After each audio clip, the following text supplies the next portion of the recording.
All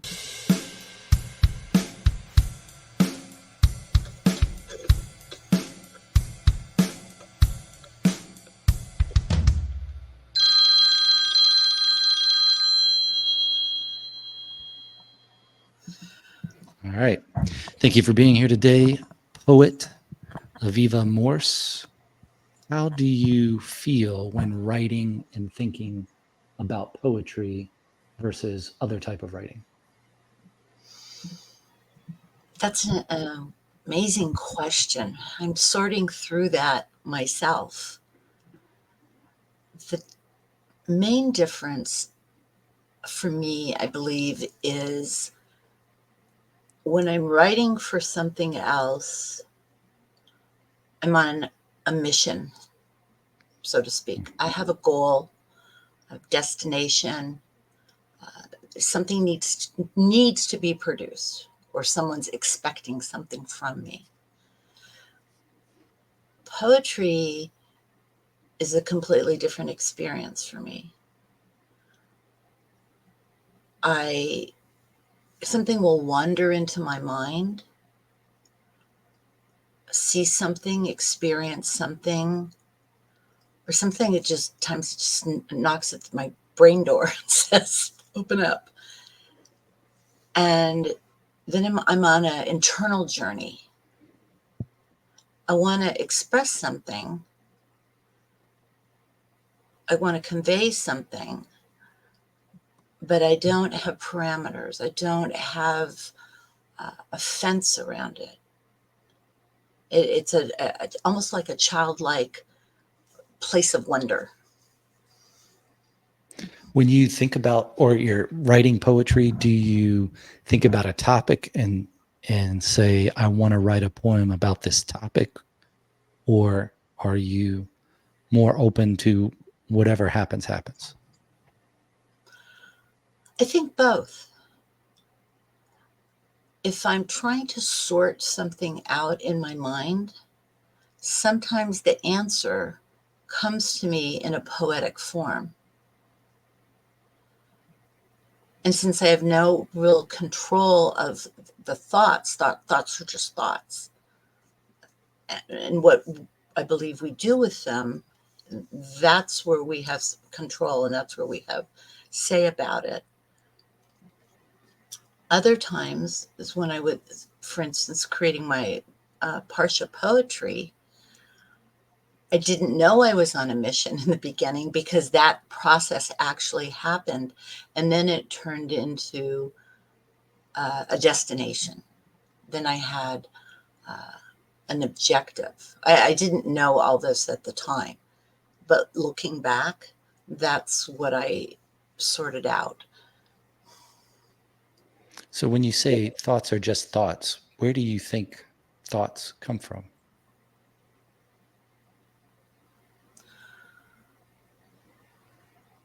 That's a wonderful question. I think God gives us the gift of thought. Sometimes I'm thinking my thoughts consciously when I'm evaluating something, debating something, looking at the pros and cons of something, or just letting a free energy happen. Other times, I think thoughts are a form of intuition, a gut feeling. Women's intuition has been coined. I firmly believe men have intuition as well. A lot of times they say, my gut's telling me this. So I think it's both. I think that's great. It's a great question, though.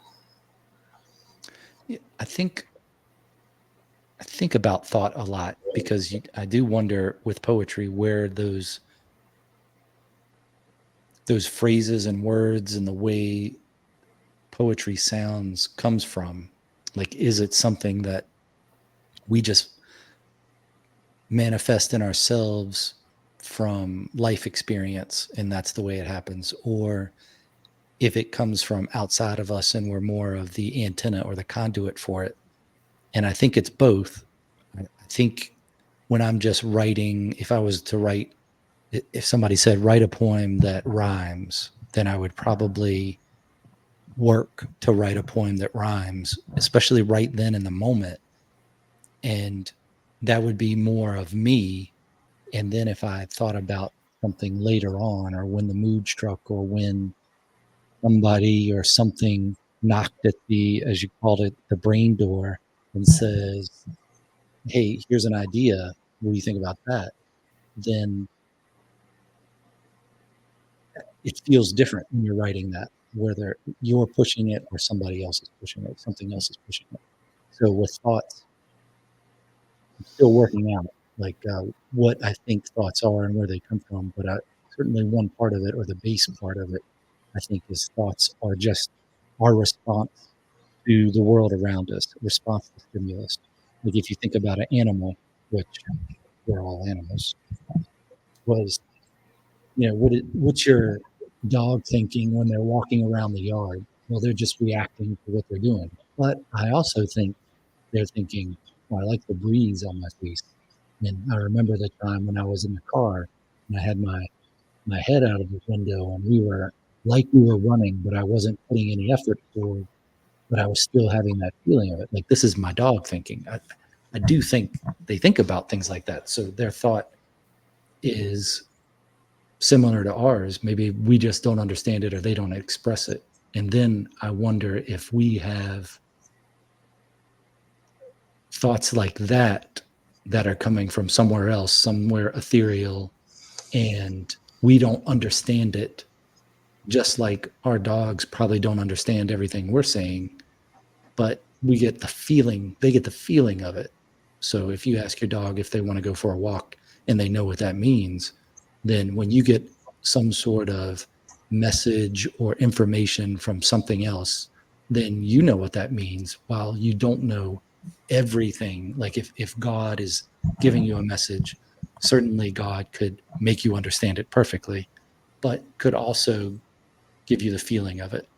And then if you're thinking more about the ethereal, and maybe it's not God, maybe it's angels or past lives or whatever, the ether, the thought coming from the ether, then I think you get the feeling of it, while you might not get the exact word for word, if it even uses words, feeling of it.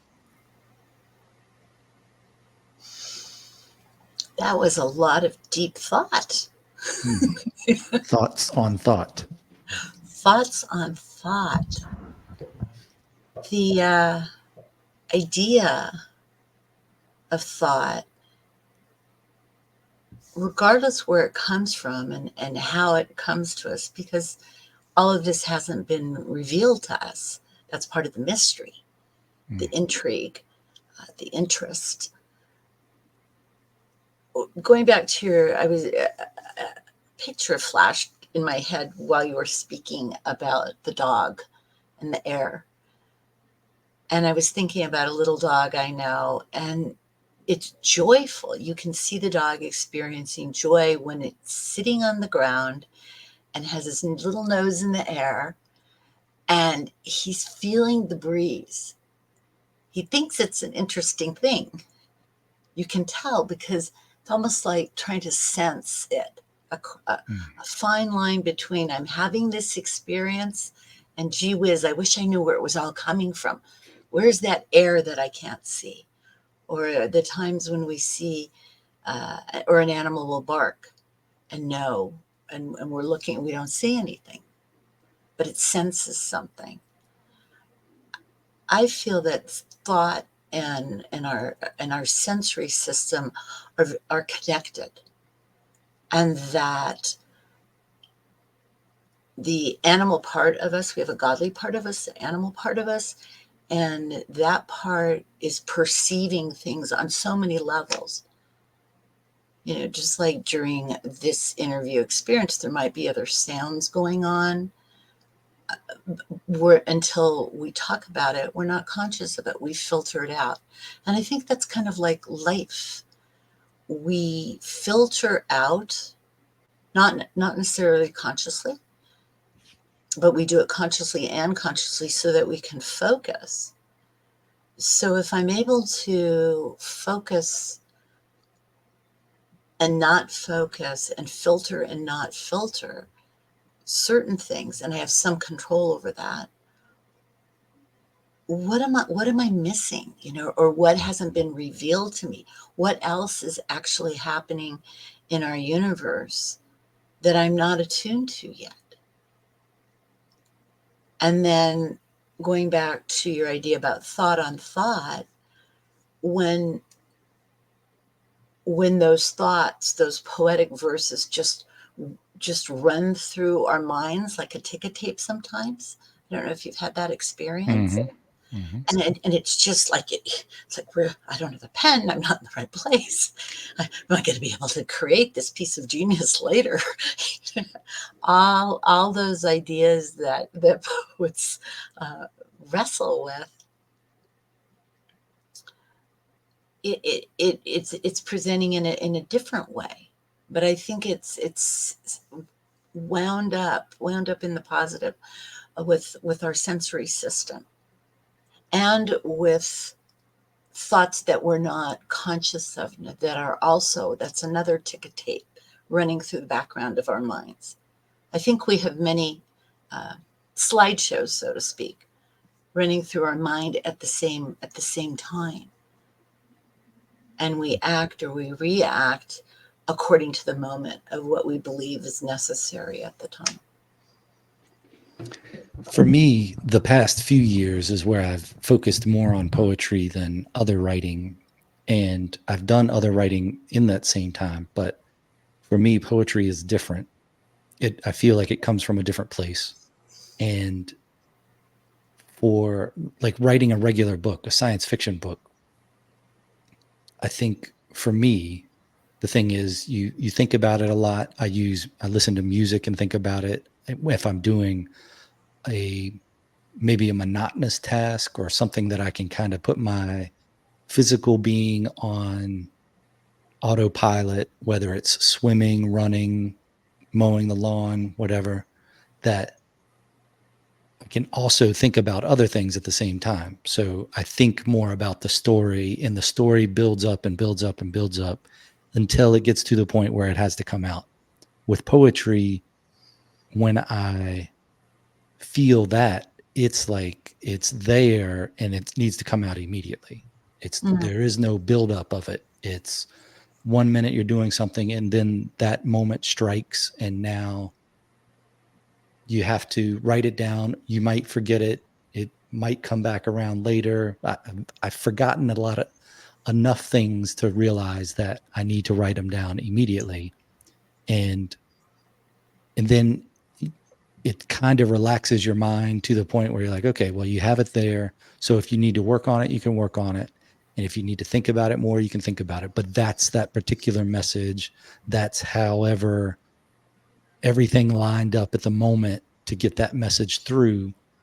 And now you can relax a little and deal with it. Although there are times where you get just a line or two or a couple words. And then there's other times where you get a whole poem or a couple poems. And it's like, okay, here's this poem. And now you're going to start another one. And then you do this and you do this. I felt that sometimes with short stories where you think about a topic and then you can, if you don't start writing it right then and just do it, then you're never going to do it. You might write down the premise of it and then you have that in a list somewhere, which is in a list with many other things that you're probably never going to do. But if you strike at that moment, then I think that's what makes poetry seem easier. And maybe it is easier, or maybe just connecting to that poetic force is easier once you do it enough. But at the beginning of this whole, the past few years of writing poetry more than others,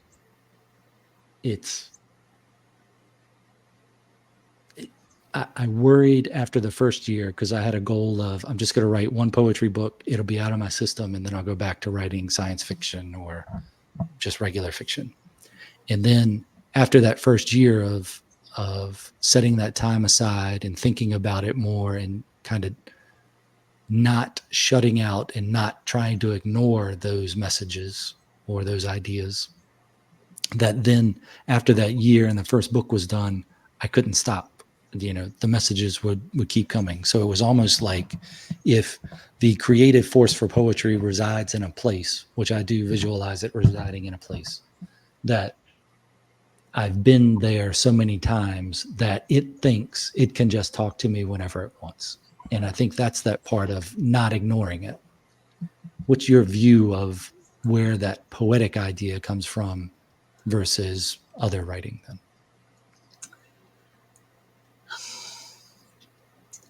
Yeah, I think about this often, especially when people ask some aspect of the question, the idea you just did, and I couldn't answer it.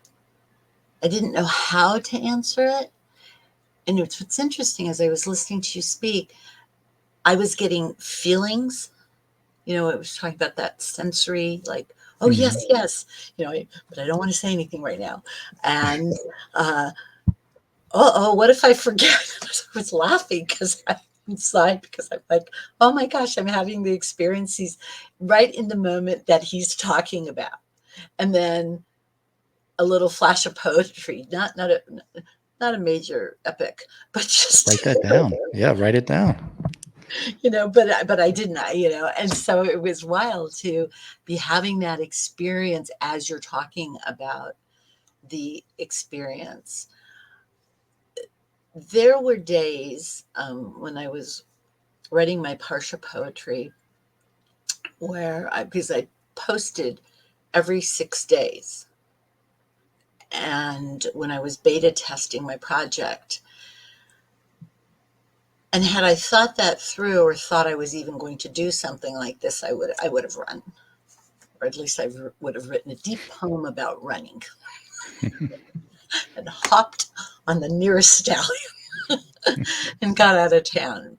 And so the gift was for me, I think that God didn't have those thoughts placed in me, because as many things in our life, that we've undertaken, had I known, I would have never signed up for this. And many of us have had, regardless if it's poetry or in other aspects of our life, those kinds of experiences. So there were days or weeks that I would write. I'd write in gushes. I tend to write in gushes. And eventually I would have something. And I needed to post by Friday. So our Sabbath is on Saturday. And Mm-hmm. we don't write or use electronics and this and that. So the deadline was there. It was my God line. He was setting the parameters for me. And there would be times on a Thursday night, and it would be late, and really late, and I would sit there and say, I have nothing. I have nothing. I learned enough to know that I can't push it. So this is up to you now. What are we going to do? And I'm telling you, like clockwork, the whole poem would just flow. And I'd ask myself, what was that about? Was that about trust and faith and belief? Was that about to remind me that I'm not in charge of my process and that I'm co-creating? So all those types of questions would come to me. I don't know the logic of it. I haven't sorted that out. I had the opportunity to meet Matthew Prudner, who wrote Why Poetry, when he was in my community talking about a book he had written about his son. And I decided to go. That's not the title of the book I'm talking about now. Sorry. that Why Poetry is the book of his, but not the book that he was being interviewed for at the time. And through those pages, through his writings, I got to learn more about my own process. Through his struggles as a writer, he didn't set out to be a poet. And what his journey was, that helped me find the language and the pictures, and to have some coining of my experience,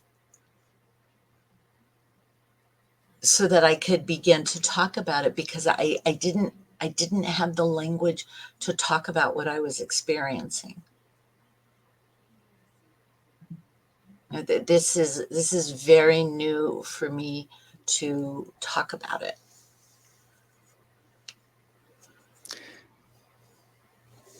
I understand that. Yeah. It's, you don't know if is it me? Like that's the question I would say is this the way that it works for me and not anybody else? And I think everybody has their own little subtle differences, but there are enough similarities that you can talk to somebody about it. And I think when you, Yes. like earlier, when we're talking about poetry and the creativeness of it, where you can feel that creative force is there because you're used to tapping into it the way you tap into it. So you start thinking about it, and then there it happens. Do you visualize a place where that poetic force comes from? You've got great questions. Do I visualize a place? I think for me, it's more of I feel the place. It's more experiential. I've never been particularly great with like guided imagery. Somebody told me to close my eyes, and it was never my brook or my stream or my tree that they were describing. And this conversation really taps into that, because I'm wondering if that part of my brain was an argument for the positive about don't tell me I can be at a stream, but don't talk too much about it. Let me paint my own. The difference between reading a book and then seeing the film, Right. and then deciding which one of them was wrong. you know, Yeah, they're just different things. Yeah. they're just different. They're completely different things. And so we have to look at them as independent. But after you've read a book and then seen a film, we have already painted pictures in our mind. And so in its purest form, the artistic openness to breathe in what the film director, the vision, and the actors, and then to see how that compares to what's in my mind. I think it's wonderful to watch a film that's been done many times in different eras of time, and to see those interpretations. That's really broadened and opened and created a self-conversation about what all of that creative process looks like, and how it's an interpretation, and how the storyline, though, which is good and solid, it's universal. And it doesn't matter if it was done in the 16th, 17th, 18th, or 21st century, the great love story. And so I don't know that I visualize it, but I deeply feel it. And I feel very spiritually connected when I write, even if I'm not writing per se about a spiritual, what's known to be I think everything is connected spiritually. But if I'm writing about the dog collar, going back to your example, of the animal, I see, I feel something. I would feel something about it if I was writing it. When you talk about that, it makes me think about what kind of animal doesn't see. So the first thing I think about is a worm. So what's a worm doing? Just going around through the earth, existing like that, but still doing things. So and then it makes me think, well, what if I closed my eyes and tried to live in my normal life with my eyes closed? How could I visualize that stuff? And I've talked with people that have never been able to see, and I've talked to people that used to be able to see that are now blind. And it's interesting because the people that have never seen have a different concept of what things are than people that used to be able to and can't now. And even then, their concept is different than people that can still see. And that's interesting to me. So if I was thinking about a creative place that I wasn't using, like I wasn't visualizing, then I think I would. I like the earthworm one. I also like deep sea because you're in a place that you can't see, and or in a cave that's just dark. Like we went to the lava tubes one time when we were out at St. Helens in Washington, and you get down. I can't believe coming from the East Coast going to the West Coast.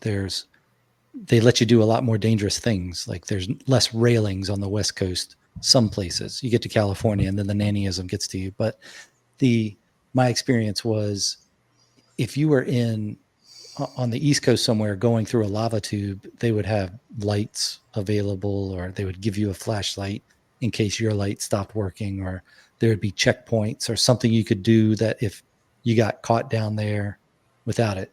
But out in Washington, no, you just get there, you go down these steps that are questionable, and you go into a lava tube, and you can go all the way to the end. You can even crawl all the way to the end of where you could fit. And if your light goes out, there's nothing. There is no light. There's no ambient light or anything. And maybe somebody else will come along with a flashlight. But I thought about that before I went in there, so I had 3 different flashlights, and we made it out okay. But it is a different world and different concerns that you think about. But as far as writing and places where forces are, where creative things live, I can see without issue perfectly that there would be a creative force that doesn't rely on sight, that it talks to people or communicates with people differently than other places. So my view of the creative muse or force or essence that's out there is that it's a bunch of different things. It's not just one. Like maybe in the end everything is one, but at this point it's a different source it's coming from. So talking to different creative people or different people that have tapped into that creativity, perfectly acceptable to think that their muse or their force doesn't rely on visuals versus another one that relies on just visuals versus another one that mixes things. So that's what's so interesting about creativity. I think that does make me think more that poetry is a different force than regular writing. Like if you're writing an essay, if you're writing a report, if you're writing fiction, nonfiction, whatever, and you have a creative force in that, it's not the same one as your poetry or your songwriting or whatever other thing, that they are different.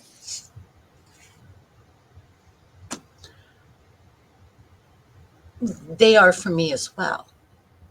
You know, I have writing is a very big challenge for me, a tremendous challenge. And it does not come easy. It's a lot easier I don't know if easier is the right word, but for now, it may be the right word. It's easier for me to write poetry than to write the other kind of writing. I'm very curious about that, and on my own personal quest to learn what part of the brain seems to be more receptive, more active to poetry versus the other kind of, it could be any topic, writing. There's a complete, it's like a wall. And for the other kind of writing, it's I'm constantly trying to climb over a wall. Poetry has its give and take and struggle, but it's a different mode of transportation. Just travels differently, feeling wise, sensory wise, experientially, and certainly outcome. And I'm trying to use this year to really look at that. I've attempted to do conversations, and I would ask people, constantly asking people, how do you think when you write? Do you come up with an idea and then it just flows? Or do you just take crazy notes, and map it all over the page and then later piece it together like a puzzle? That looks like, how will these pieces ever work? And I've talked to people that have all different kinds of experiences with that. And I'm hoping through that inquiry that I could figure out what my own journey is and what my own limitations are, and why I'm able, and why poetry speaks to me and seems to come to me easier. I don't have the final answer to that. I think I can say that I think poetry's clear. It might not always be easy to understand. It's been taught in so many different kinds of ways, and I think I know there's a very strong movement now of people, creative writers, who are trying to teach or expose people to poetry in a more open venue, more imaginative. It's not about, if I rhyme this, then I have a poem. What you have is a rhyme, which is fine. It's fine, but rhyming like that, rhyming for rhyme's sake, as I said before, it feels more like that's me pushing the work instead of the work revealing itself. Yes. And I believe for myself that permission, and to see I had very limited exposure to poetry, and poetry seems to always get a reaction.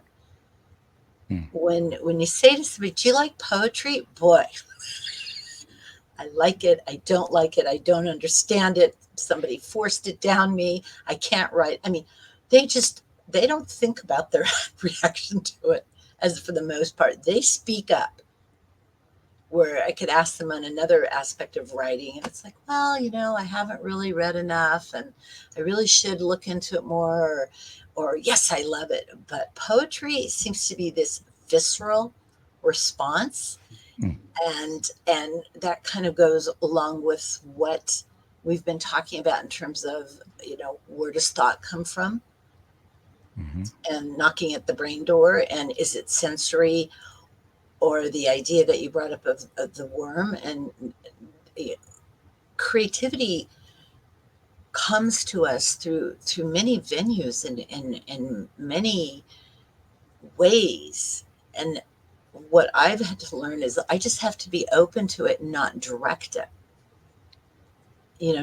not be in charge. I think poetry makes life available and accessible,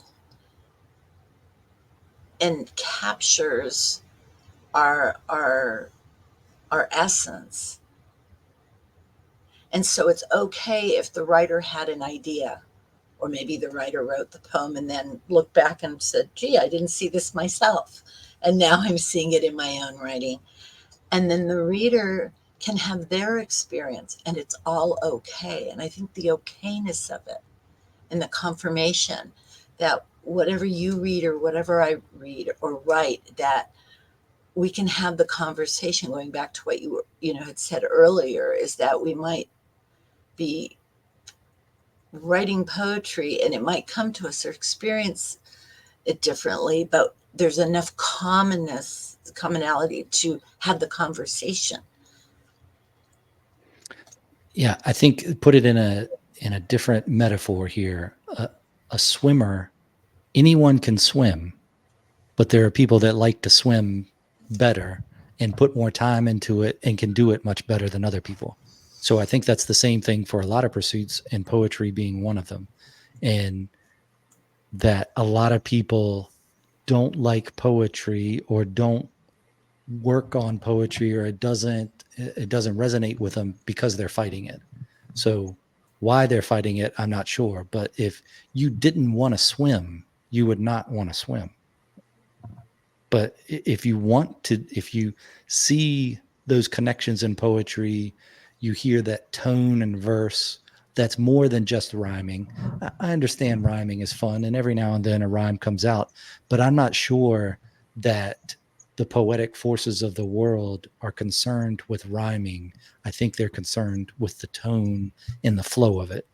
Like reading Moby Dick, where you get a few of those pages and you're like, I don't know what this guy's saying.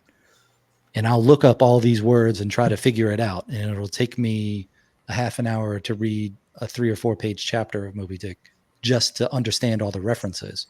But then if I go back and read it, I understand a little more because I've looked things up, but I also hear that rhythm of the writing. And I didn't hear it before because I was stopping so much. So you have to not fight it to understand poetry or to feel the poetry, because I think it is more about that tone. And maybe it's because that poetic force is a more ethereal force, and that is more concerned with, as you would read in the Talmud or the Bible or any religious thing, where angels sing and they're in choirs and all this, that it's the sound of it. It's the idea in the sound, not necessarily the rhyme scheme that matters. I mean, if you're going past language, then it's what it sounds like and not those words. If you don't understand it, you can still feel that the tone, the ups and downs, the resonating of it, the 12 octaves that are present in there, and music that are also present in a verse, whether it's free verse or not. But I don't think that I'm certainly not good enough at writing poetry to write like an angel would write. But I can every now and then understand, oh, that sounds really good. And there's an emotional response to it. And that's why I think it's more of a collaboration poetry between the person writing and something else that is trying to get this message through. And if you don't fight it and you show up, then you're open to it, and that other force is open to it, because it's like, oh, well, this is a way I can get this message through. I'm not getting it through to the person that doesn't want to hear it. Yeah, I think that for me, I see poetry as seeing and experiencing the ordinary, but in a different way. And there's meaning in the process of creating it, meaning in the process of experiencing it, and then meaning in the process of the audience or the reader. Because it's a form of a share, but it's also a conversation. And the hope is that the poetry will stand the test of time, will be something that I can pick up today and I can pick up 20 years from now and see what I saw or see something that I didn't see, and then experience it. I think poetry gives meaning and almost insists that we pay attention to a white fence in a different way, or a cornfield, or a computer, that we breathe in a, a different life force as the author is taking what they see or what they experience or what they felt and conveying it, transmitting it, putting it into words so I, as the reader, can have my own experience going on at the same time. Yes, there may be words to define, and some pieces of work require work just to be able to get into it, defining terms. And then it has a whole new life when I go back to it. And I do, as you said, it can go quicker, a lot quicker and smoother. But I think one of the points that you made about the swimming, I think was a good metaphor, is that it's like a muscle. I mean, and we exercise it, and we do it. If I'm afraid of it, then I'm not going to do it. And yet some people are gifted. They are just gifted. It kind of goes in that category of thought. Where did that come from? Some people study the piano and play magnificently and are in symphonies. Other people say, I've never had a lesson. I play they play by ear. What's that difference of sensory and experience? And what does creativity look and feel and experience for people who naturally seem to be able to do something versus people who have worked really, really hard? Not that the people who play by ear, using that example, don't work hard, but just the initial experience of it. I drum. I'm still a beginner, no matter how much. But, I sit in those drum circles and I show up and I try to sit right amongst the strongest players. And I marvel. Sometimes I get lost in the poetry of the drum beat and what that experience is and how humbling it is. But I see my willingness to show up time after time for decades, even though I know I'm not going to get where I'd like to be, but I'm okay with it. And other things, I'm fearful. Oh no, I can't do that. I can't possibly take that on. And so what is that all about? When you take all these different notes throughout the day, how do you deal with them when they start to build up? Like if you have a couple pages either on your phone in the notes or in a notebook somewhere and you haven't organized them, what do you do when you get overwhelmed with the all the little pieces? Sometimes I just stay in the overwhelm. I just sit in the messiness of it and just go, I'm really overwhelmed. I'm not sure which way to go, what to do, and I just sit in the mud puddle and hang out and have a different experience. And I've learned if I can just get through that, then I can think about, okay, what do I want my next step to be? And I've learned that the most important thing is taking a step, and it doesn't matter what it is. So sometimes after the overwhelm experience has subsided a bit, then I'll go wash the dishes. Dishwashing, very helpful to poets, I think, for Okay. me. Just something different. I also will stop sometimes when I'm writing, and I have purposely stopped myself when I'm on a roll. When things are coming to me and they're coming to me fast and swift, it's almost like I want to stop on a high before I get disappointed and run out of thought. How very Hemingway of you. Oh, okay. And that was scary. That was very scary in the beginning to do that. But it was such an exciting learning experience to do it. And sometimes I was able to just sit down again and away I go. And other times, whenever I thought I was on this roll, became a flatbed. Hmm. And that was interesting. One of the creative things I learned about my creative process was to just show up and not judge it. I had at very different times either an analytical idea,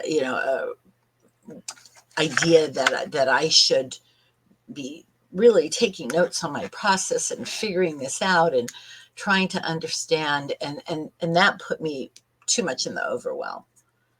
And I had to stay in the experience, whatever it is. In response to the other part of your question, I'm participating in another creative group, and we have a certain amount of time after we do some warm-up exercises where we're given a word or a thought, something that we voted on in the beginning of this course, and then we vote each time of what we're going to take on. I've found myself writing versus doing art for the most part during that time. And sometimes, and most recent, the word was sanctuary. And I thought, oh, I'm going to write about meditation and spirituality and bird sanctuaries. And I had all these heady ideas of what I was going to do. And that wasn't happening. It turned out to be, I did write a poem. We have 40 minutes to do whatever it is we're going to do, and then we all share as a group. And I was running from the poem that was percolating in my head. Mm. I walked, I went, I did do the dishes, I did whatever I could, and then I just gave up. And I just said, you're just not leaving, are you? And I created this poem that was a painful poem, and it ends in joy. Even my deeper painful poems, I work very hard to weave in. That's the one structured part, that it should end with joy and with the light, and with something positive, because I do believe that is the loop of the life. I believe that is part of the Torah wisdom of positivity, and that striking one match can make all the difference in a room of darkness. So I have that image in the back of my mind when I'm writing, that wherever this goes, and that I give myself permission to speak and to voice what I'm feeling or experiencing, or my thoughts want to share, as in the creation of that poem Sanctuary, that there's joy. there is joy, and we are privileged to experience it. Just sometimes we have to work harder or look harder for it.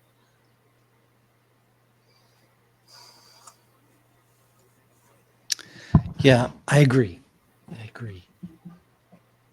You don't want to stop before you reach that conclusion, because ending on a sad note is, I mean, I'm sure there are plenty of poems out there that probably end on a sad note, and maybe to that person it seems like it ends sadly, but it might be positive when they come back and look at it again. And I think that's the nice thing about any writing, poetry in particular, is that it's kind of a living thing that people can have different points of view on, because everybody brings something different to it.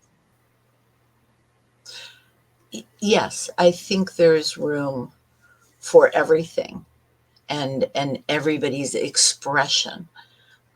I know for my own journey, that's the choice that I've taken, is that even when there is pain and suffering and grief or sorrow, if I'm writing about that, that I have to come, I want to see it. I might not be experiencing all of the joy in that moment, but I want to see that light, and I want to experience it.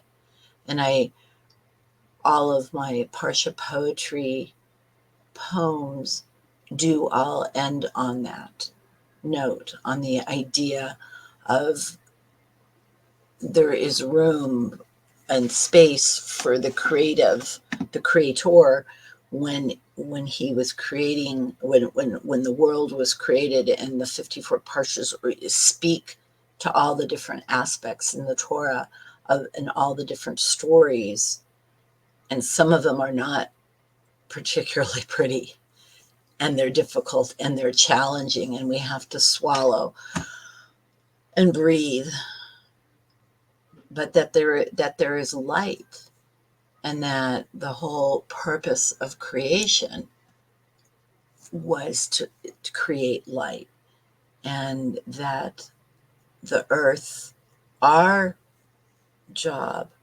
as creators and creatives, we're co-creating with God. We're doing the part that we need to do on earth to help usher in this dwelling place, ultimately for God to dwell. And so the talents and skills of each creative person, no matter what their media, their venue, their expertise, certainly the poets, to help provide to be lamplighters through the process, that it should be positive, because ultimately that's when we get through this murkiness, that's what it's going to be. Yeah, I think the ultimate creator, of course, recognizes creation in its creation. Like I think it's something that would be pleasing to a creator, to be able to make something and see that thing, the whole be fruitful and multiply.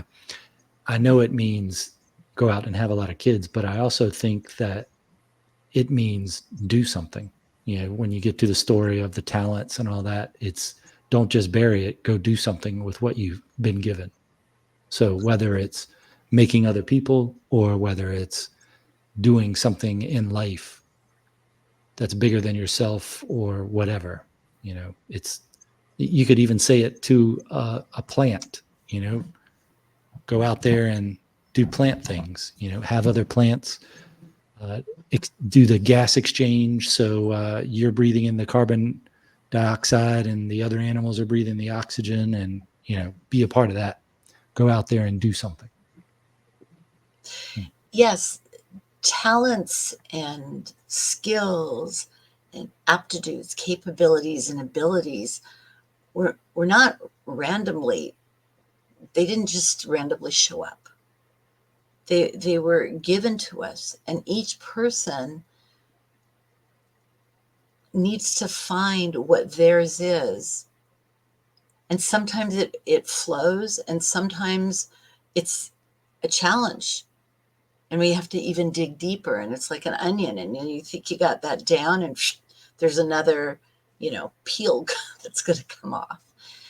And then we get surprised. Creativity is filled with surprise, curiosity, and wonder. And I think those are the threads that, you've referred about, having that common language to talk about. It's not just one thing. There are times when creative people have really taken something on and delved into it, or the swimmer that you mentioned earlier. And then all of a sudden they switch. They used to be an artist and now they're a writer. They used to write science fiction and now they're a poet. And people are like, what? They're so surprised. And you want to go like, well, what? You thought that's the only creative bone in my body? And sometimes we knew it was there, but it was just in the back burner. It was on the back burner. Sometimes we didn't know, and no one has been more surprised than myself for what this whole experience of poetry writing has been for me. So it makes me wonder, what else is out there? What else can be revealed, or what else can I learn about myself and other people, and how can my obligation is to use my talents and skills as much as possible and encourage other people to be innovative and to explore and not be fearful. And you can't make a mistake. So that we can just elevate the world, and not in a Pollyanna way, in a deep, meaningful, that we are all puzzle pieces. And what do you think? I'm sorry. What do you think then, or what in your experience? Because it does seem like you're seeking how people deal with creativity and how they do it. What do you think you've learned, or the most important thing so far that you've learned about or from writing?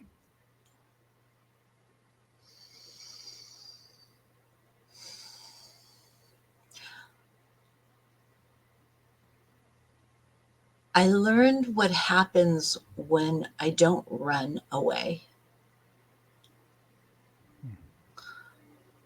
I learned what it meant to embrace my fears, my trepidations, my concerns. Is this good enough? I learned to appreciate what other people say, what the feedback has been, and the encouragement, and to see the potential that other people see in my work.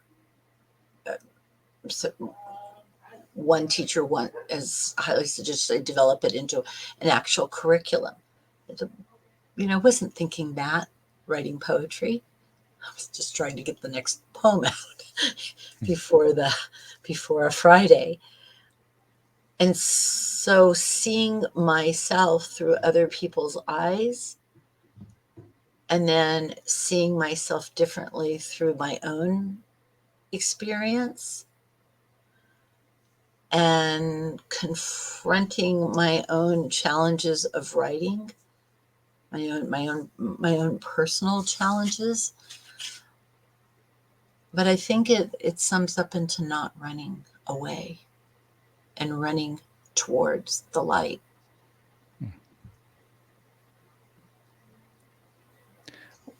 What then do you think the meaning or the purpose of living is?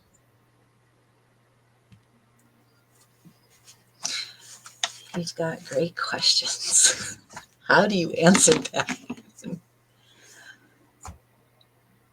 I believe the purpose of living is to live. We are dealt whatever it is that we're dealt with, that we have no control over. Our height, our personal characteristics.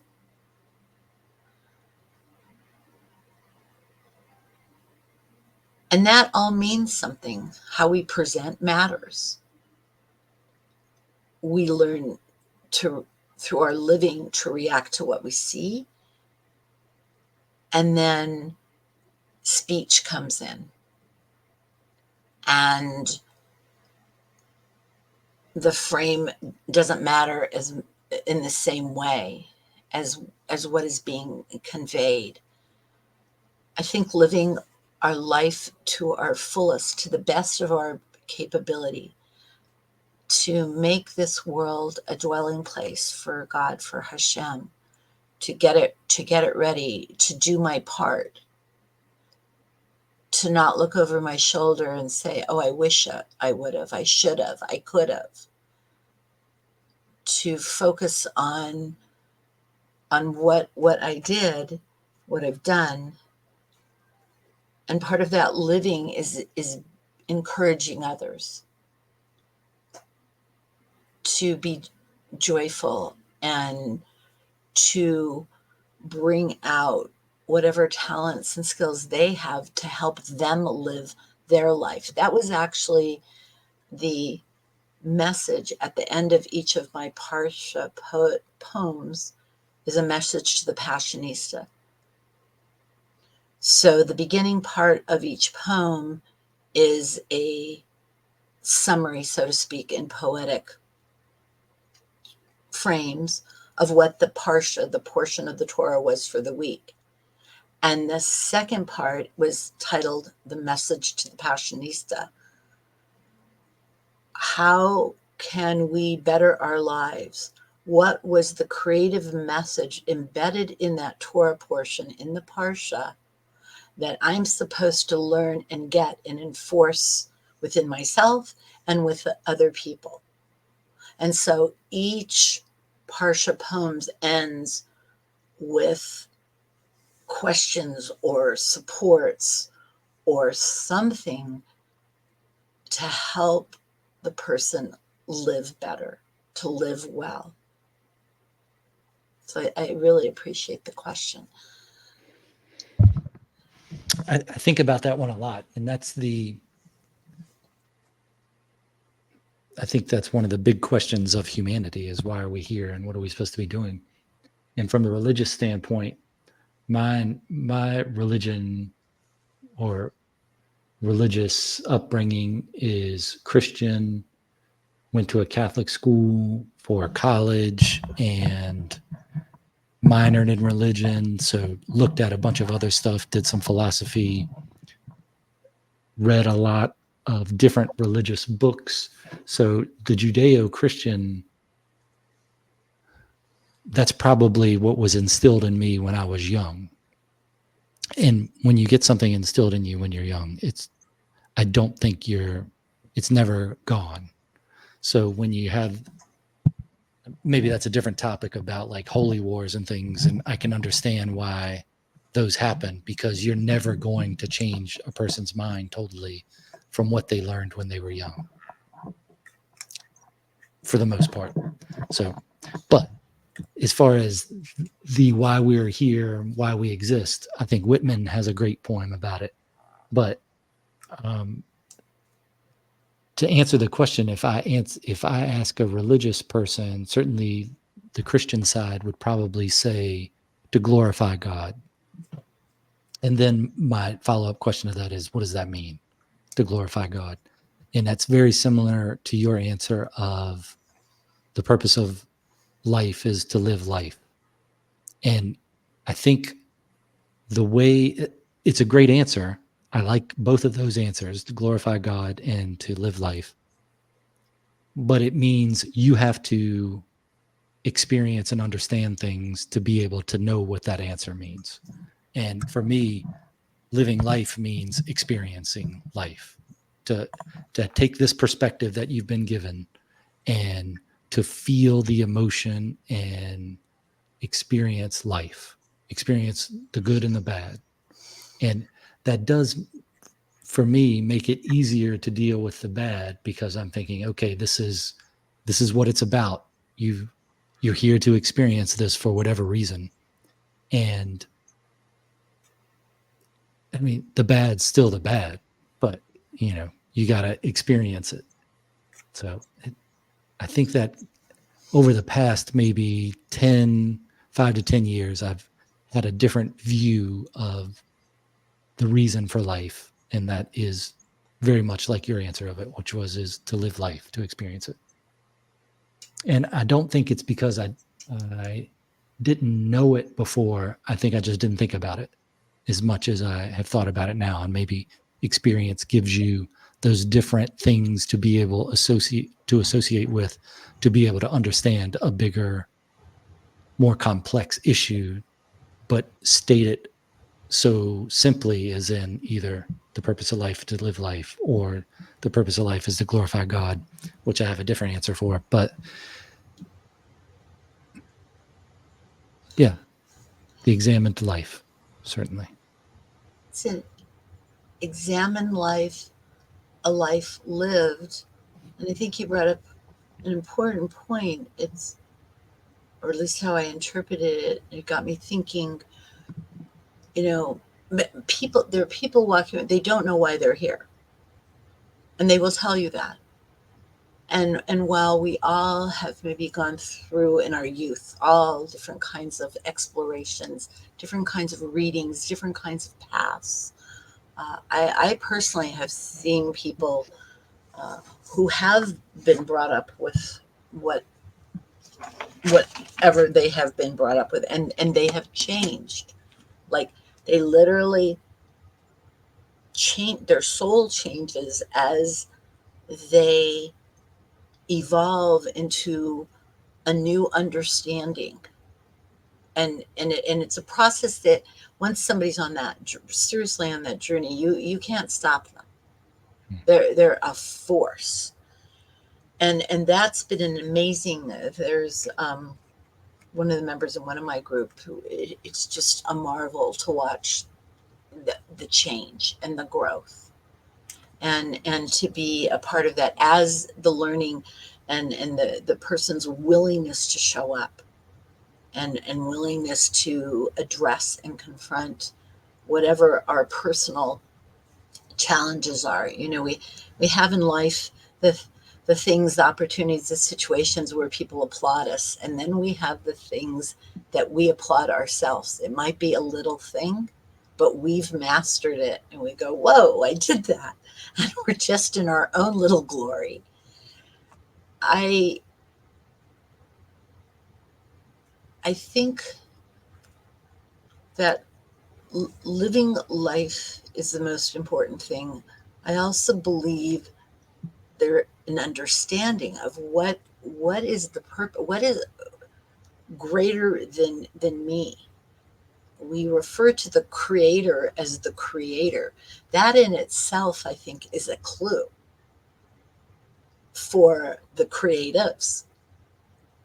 Going back to that aspect of our conversation, the creator created this world, did not lessen, just for the sake of some conversation, himself. There was no part taken away from his existence or vibration to create all of this.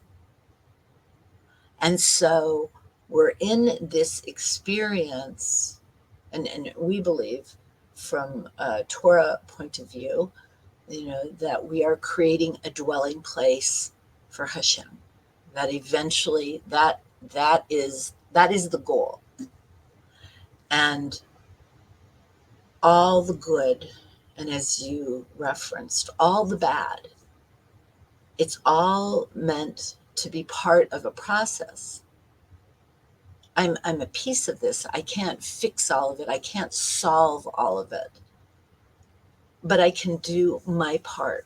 And to look at what my part is, instead of looking out there for, the meaning of life. It's like, what did I do today that had meaning? Did I make someone smile? Did I help them understand just a little piece of themselves a little bit better? Did I better myself today at the end of the day when I take an inventory? How am I different now than when I woke up this morning? And what can I do to continue that motion through being kind, supportive, compassionate, to be human? And what can I create, and what can I encourage other people to create? As long as it's for the good, then I'm making this dwelling place for Hashem, for God, and making it more accessible for you. Mm. And that, we believe, is the goal. And while there are assigned commitments, commandments, mitzvahs, you may have heard it used in that way, things that we are asked to do, for, example, if you're Jewish, keeping kosher.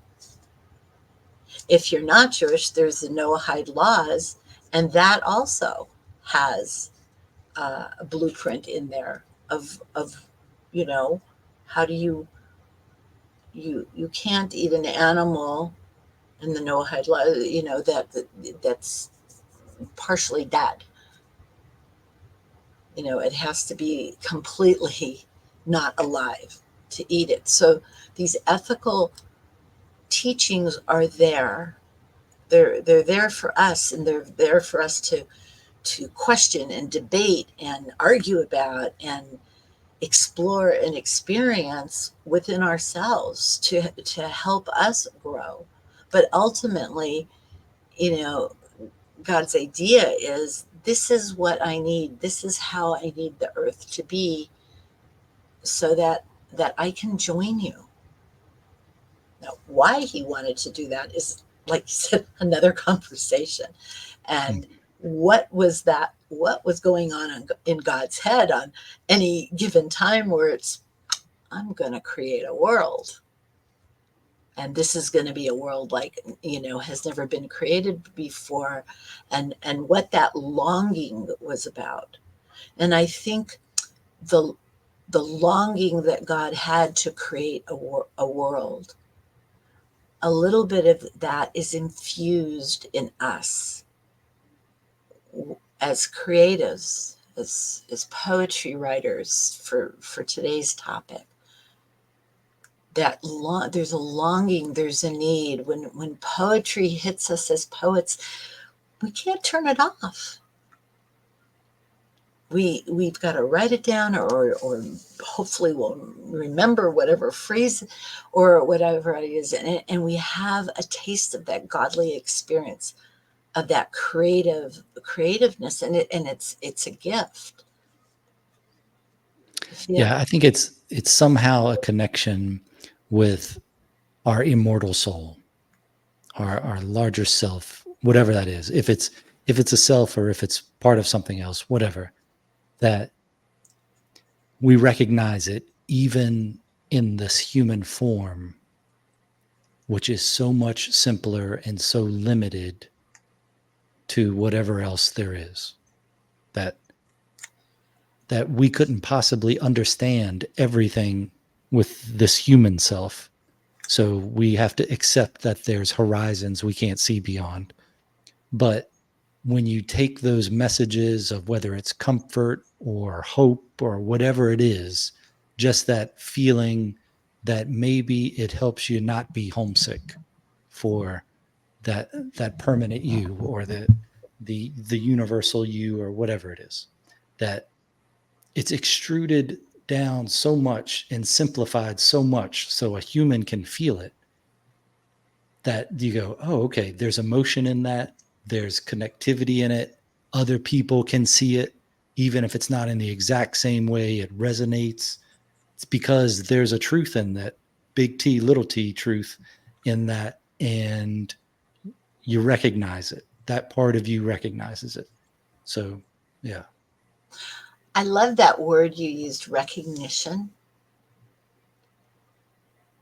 It's like my soul meeting God's soul, or my connecting with your soul. That level of comfort, that bit of connection. A different metaphor, might be like a light bulb is very bright, and then we put a lampshade over it. So there's, a shading. It did not extinguish the initial light. And then if we pop a little pinhole in that, then the very bright light tries to concentrate and get through that. And we might see at a certain angle that little brightness. But if we just move a little bit, we don't see it as much. But it all still exists. And I think your example is, our world was created through many worlds, which may be a topic for another time. And as we move into this world of Malchus that we're functioning in now, one of the differences, the soul is eternal. This soul existed before I was here. The soul exists in my body, and the soul will exist when I am no longer here.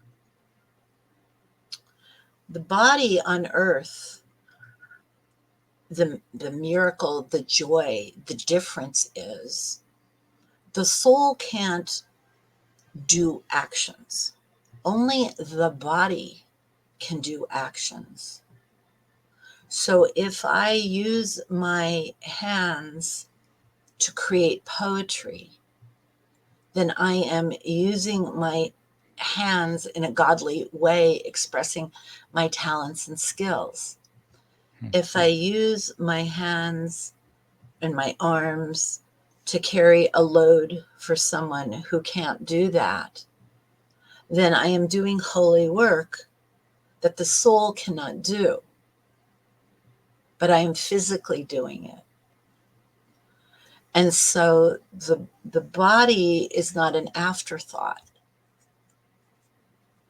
The body was well planned and designed to function in a way, and there's a lot of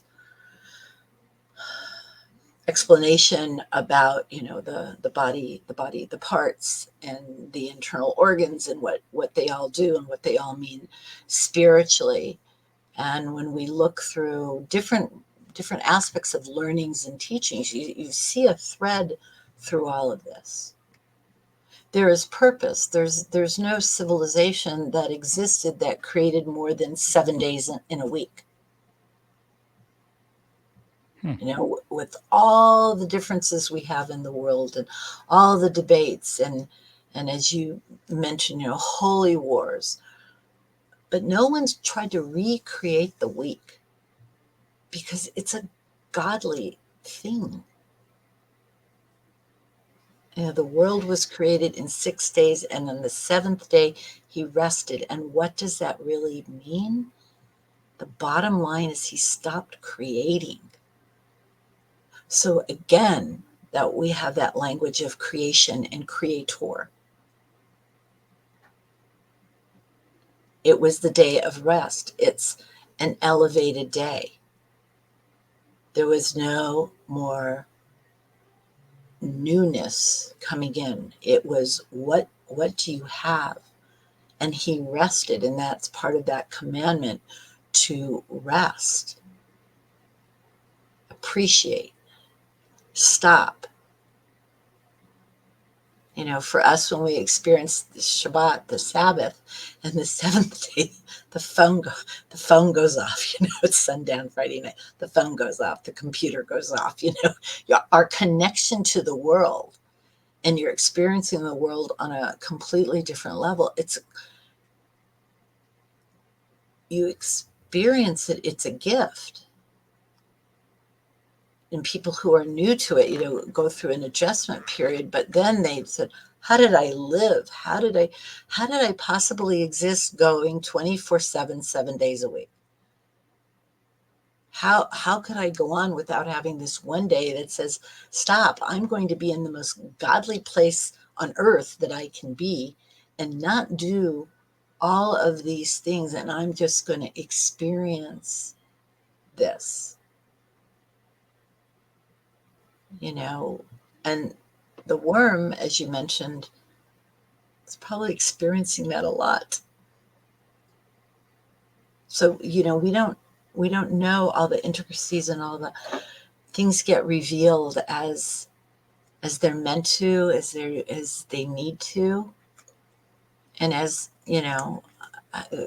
we have miracles. We have miracles going on today. We don't need a parting of the sea today. We needed it at one time because we needed to run, and we needed to run fast, and we were being chased.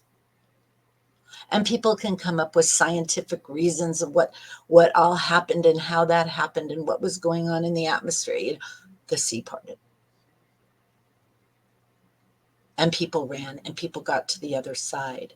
And there were consequences for poor choices and poor behaviors.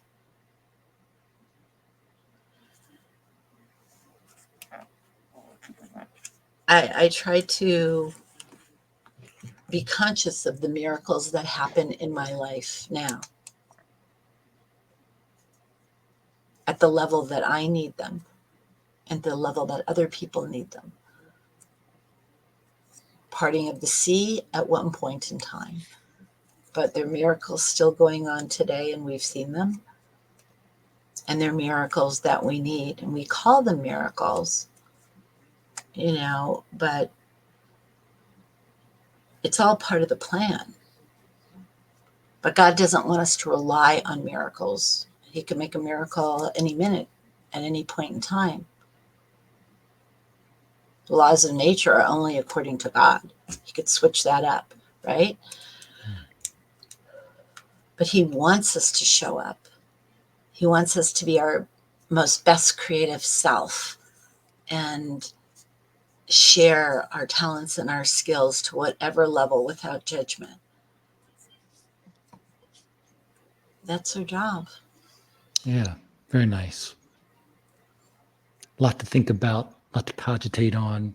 What's the best way for people to find your work and be able to contact you if they wanted to? I have a Survey Monkey posted of a website that's in the process of being set up, but I have a Survey Monkey, and if people would like to contact me, they can put their contact information in the Survey Monkey, and I'll get that directly.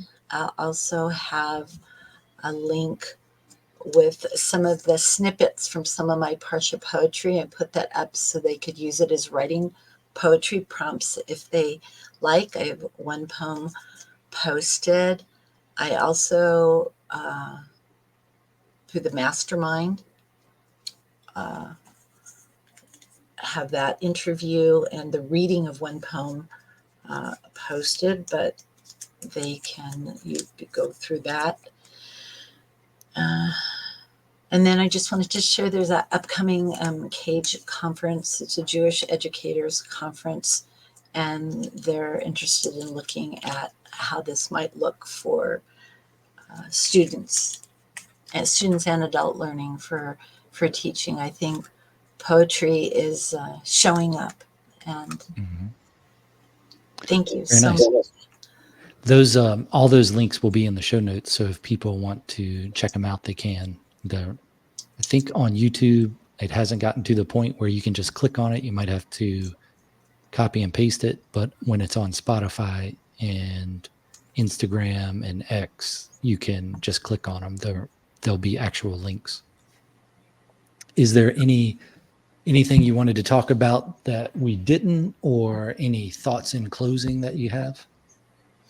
Well, I wanted to thank you for this opportunity You made it a joyful experience, a lot of curiosity, questions, a lot to think about, and you're clearly doing your part by showing up with your talents and giving us the venue. And I'm really applaud you and grateful for you following, your bliss and doing this work.